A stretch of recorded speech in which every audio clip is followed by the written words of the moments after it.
I'm Owen Bigland. This is the Inside Edge video blog. Okay, we've got another, pre-sale fiasco here. I've been blogging about a number of them that, the developers were trying to sell these shovel-ready development sites. I told you about that one, that townhouse complex pre-sale in West Vancouver that went from solid concrete, went to wood frame. This is a large pre-sale in Richmond called Atmosphere. And this is at number 3 Road in Alderbridge. And large development. I think this was going to be over 300 condo units. And CTV did a story on this last week, an update. Now, this has been in the news a little bit. I first heard about this development about a year and a half ago maybe. It got stalled out in late 2020. So here's the story here. 4 years ago, 2019, this was pre-sold. And they interviewed a guy who put down $250,000 and bought a 3-bed in 2019. In 2020, they started excavating the lot, and shortly thereafter, all construction stopped. So they've got the pit dug there, or part of it, very little done, and nothing has gone on there for almost 3 years now. It's stalled out. So of course the developer, there's issues. What all those issues are, it always comes down to money and financing. That's really what it all comes down to. So it would have been a combination of COVID, and then of course what I've been blogging about here, the fallout of higher interest rates. They went from a variable rate of 1.2 or 1.3 to 6.5 or higher. So that it all comes down to money. Nobody anticipated 8, 9, 10, 11 interest rate hikes here. They certainly didn't when they started this project. But the crazy thing is with this is everyone's deposits are still being held, and there is no end in sight here. They interview a couple of people. This one guy, he had $250,000 on deposit since 2019, and they won't release his funds, of course, and they're not. CTV dug a little bit deeper. The outside date, I've talked about this many times with pre-sale guys. There's an outside date. They give you an estimated date that home might be completed, but it never happens. Then they have an outside date which can be 2-3 years beyond that, because there's always going to be all kinds of construction delays. I've done lots of blogs on some of the ones in Vancouver and various areas that go years and years past their estimated completion date. But this one has an outside date of October 2024, but there always is this. There's a clause in the contract that allows them to extend that till October 2026. So pre-saled in 2019, but you've got it, the developer can hang on to those funds and has an outside date of 2026. So they don't have to do anything with your funds. That developer has full right to hang on to those deposits because they're hoping to make this development go and get construction back going again. Whether they do or not, I don't know. It's a tough road right now with our current interest rate environment. The market is okay, it's humdrum, but when you're selling, when you've got financing costs that have gone up threefold here in the last year and a half, who knows? But anyways, their money could be tied up. This guy, $250,000 tied up, and it could be tied up for another 3 more years. He's contractually obligated anyways. The developer can keep those funds. So this is another fallout, from these higher interest rates and what has gone on here. Nothing is getting built, and a lot of the projects that never got into it too deep have stalled out, many of them. And where it goes, we'll see. But the point I want to make here, guys, and I've talked about this quite a few times, is that coiled spring effect. And you're never going to hear anybody in the media telling you what I'm telling you guys now, because they don't have any clue. They don't have any insight into this. They don't have, they can't read the room, as I often say here. But the coiled spring effect is the fact that nothing is getting built right now. I've done many blogs on this, and the little bit that was going to be kind of zoned down in downtown Vancouver has switched over to market rental. They're reconfiguring them all, and they're going to build some market rental buildings instead of strata. Nothing wrong with that. Watch my other blogs on this. That's great that they're going to build more rental housing. We need it. But it's coming at a cost of building condos, strata, and that's the important thing to remember here. One thing to build more rental and build more condo. They're not doing that. No more condo, Very little, with the exception of a few ultra-luxury buildings in Cole Harbour and a few that are finishing up. Have a look around downtown Vancouver. With our real estate prices, you'd think there'd be cranes going up everywhere. There isn't. There's nothing. Out in Richmond, very little going on as well. I know Metrotown and Brentwood have got still a fair bit going on, but as far as news projects moving forward, there's not a whole lot. This is what I call the Coiled Spring Effect, folks. Nothing on the horizon right now. Remember, even if they start building a condo now, today, it's 3, 4, 5 years before those keys will be delivered. Meanwhile, we've got immigration coming in. We now have a interest rate tailwind. I know people get all up in arms with this. You know, I've done those blogs on the fallout from higher interest rates, and you know, don't shoot the messenger. All I'm telling people is that by the news reports that I read is that they're probably finished their hikes down in the States and in Canada, but hey, let's just leave another 1 or 2 quarter point on just to make sure, which is there. But most economists think that we'll start to see rates coming down fall of 2024, maybe sooner, pretty much unanimously by the end of 2024 or early 2025. So we've got a tailwind instead of a headwind that we've had for the last 18 months. So population growth, city that becomes more and more desirable, the demand keeps up there, it keeps growing. We have very little supply anyways, even when times are good, it's trickle in supply. We can't build much anyways because we're restricted here with the mountains, the water, and the agricultural land reserve. You do the math. Where do you think prices are going to be 3, 4, 5, 10 years from now?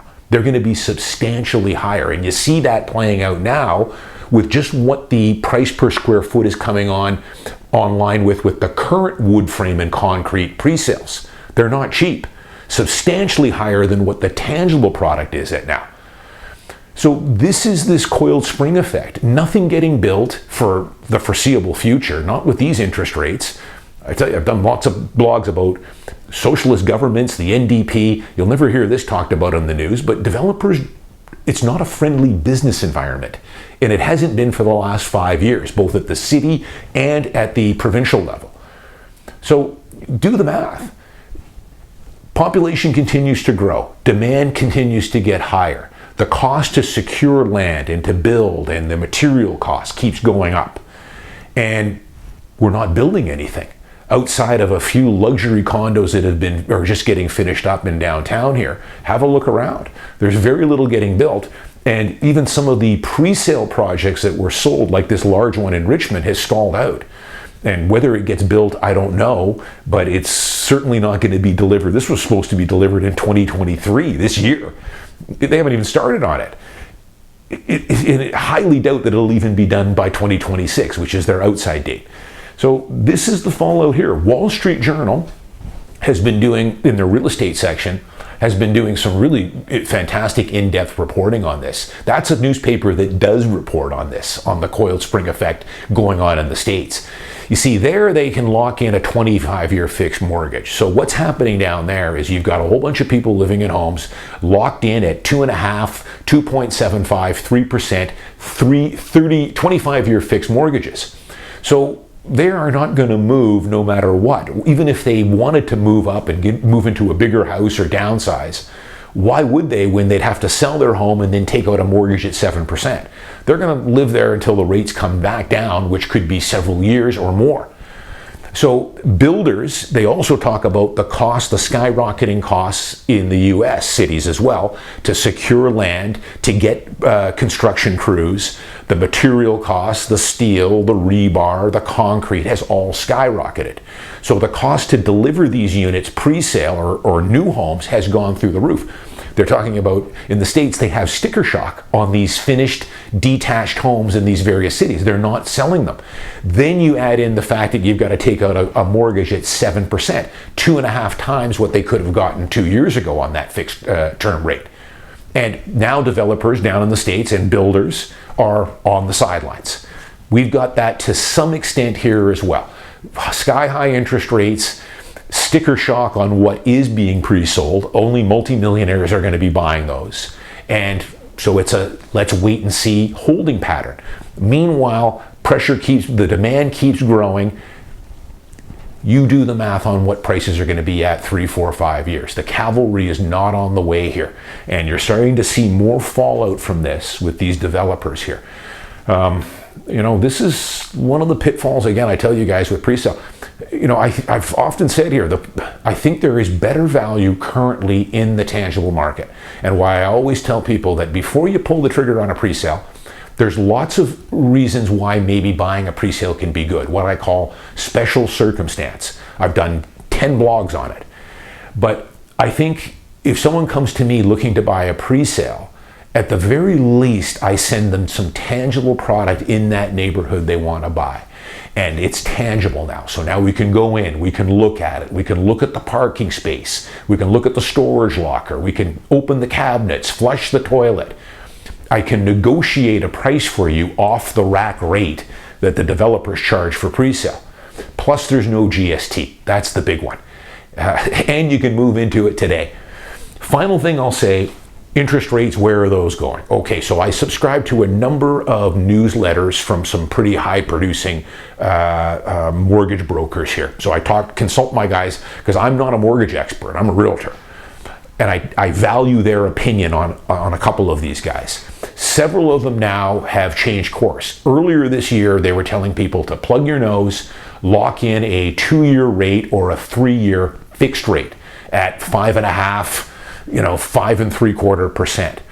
The two main guys I follow now have reversed course, and they're saying at this point, just lock in, go variable.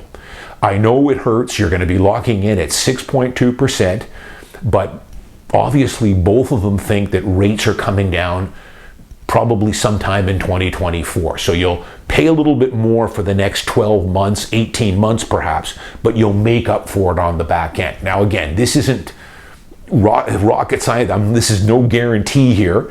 I'm just telling you guys what a couple of my major experienced mortgage guys are telling me. Both have reversed course here. The damage is done. They're saying, just keep the variable, lock in a 3-year variable or a 4-year variable rate. It's going to hurt for the first 12 months or so, but you'll probably make up for it in the back end. That seems to be the consensus here. But I know I'll get some negative comments here. I did that blog on the fallout and how I think interest rates are probably going to come down in 2024. That's not me saying that. I'm just getting this off economists and mortgage newsletters that know a lot more and follow this a lot more than I do. But boy, these guys are angry and mad. Interest rates need to keep going up. We need to ratchet up at least 5, 6 more hikes, some of these guys are saying. I think obviously these people don't own a home.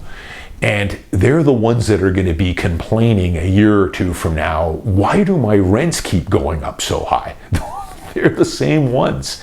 I don't think people understand that businesses, not just real estate, all businesses are affected by interest rates. They're all borrowing and leveraging. And these higher interest rates get passed on to you as a consumer, not just if it's real estate. They get passed on to the homeowner, but if you're a renter, they're going to eventually get passed on to you as well. And that's one of the main reasons why rents have skyrocketed. A lot of these renters keep blaming it on the greedy landlord. They're oblivious to the fact that interest rates keep going up. And they cheer on these higher interest rates, but they're also going to be passed on to you in borrowing costs for things like buying a car or leasing a car. It's all going to come back in food costs and everything else. I don't think a lot of people realize that. You cheering on higher interest rates is actually cutting your own throat in a lot of ways. So I think they're probably the same group of people that also cheer on more taxes and more restrictions. Only in Canada, it's what I often said here in Canada, where we cheer on, let's tax more things, because we don't pay enough tax here, I guess, even though we're taxed to death here. And let's keep ratcheting up those interest rates. Listen, even if you don't, I know why they're doing it. They're on the outside looking in, and in some weird way, they think that by ratcheting up these interest rates even higher, it'll force some people to sell, and I'll be able to buy that condo at half the price. Listen, anything can happen. Highly unlikely that's going to happen. And in the meantime, you're going to slowly get your head handed to you at higher costs for everything as those interest rates go up. We'll see where it goes. I'm Owen Bigland. As always, thanks for watching. Thanks to all my new subscribers. Thanks to all my new subscribers on Twitter as well. See you next week.